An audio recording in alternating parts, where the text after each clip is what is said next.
Anak ini bikin panik satu keluarga.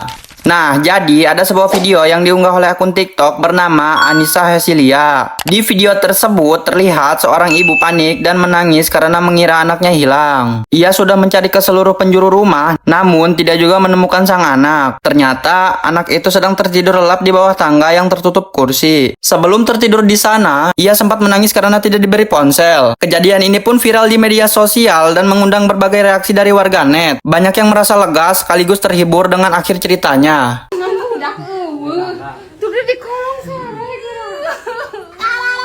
Panik udah. Yang lain panik nyariin. Taunya nggak molor di sini. Depan.